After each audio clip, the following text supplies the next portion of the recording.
নেই বসন্ত উৎসব, তাই বানিয়ে নিয়েছিলাম পলাশ ফুল। জানো তো এতদিন কেন আমি কোনো ভিডিও দিতে পারিনি, কারণ এই ক্লে জুয়েলারি মেকিংয়ে আমি বুঝে উঠতে পারছিলাম না যে এরপরে কি বানাবো। তবে আজ সকালে আমার এক বৌদি আমাকে হোয়াটসঅ্যাপে একটা ক্লে জুয়েলারির ছবি পাঠায়, যেটা দেখে মনে হলো আমি পারবো।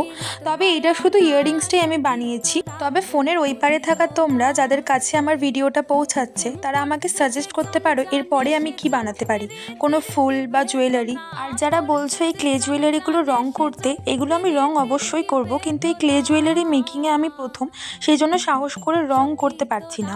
যেহেতু এই কাজটা আমি কারোর কাছেই শিখিনি, সম্পূর্ণটা আমার নিজের চেষ্টায় শেখা, ভিডিও দেখে শেখা বলতে পারো। তাই বানানোটা শিখে গেলেও রং করাটা করতে আমার ভীষণ ভয় করছে। তবে অবশ্যই আমি রং করব। ইউটিউবে আমি অনেকগুলোই পলাশ ফুল মেকিং দেখেছি, তবে এটা খুব সহজ পদ্ধতি এবং দেখতেও সুন্দর লাগে। মাঝের ক্লেটাকে পাতার শেপ দিয়ে একটু মুখের সাইডটা বেঁকিয়ে দিতে হবে, আর পাশে দুটো পেটেলস অ্যাড করতে হবে। যেই পাপড়িগুলো আমরা অ্যাড করছি সেগুলো হালকা একটু কার্ভ করে দিতে হবে, যাতে ব্যাপারটা একটু রিয়েলিস্টিক মনে হয়। দেখো আমি যেমনভাবে করেছি আমি সেইটুকুনি শেয়ার করেছি, কাজে লাগলে তোমরাও একবার বাড়িতে বানিয়ে দেখো, আশা করি পারবে। আর তোমরাই জানিও এই পলাশ ফুল দুটো আমি কেমন বানিয়েছি।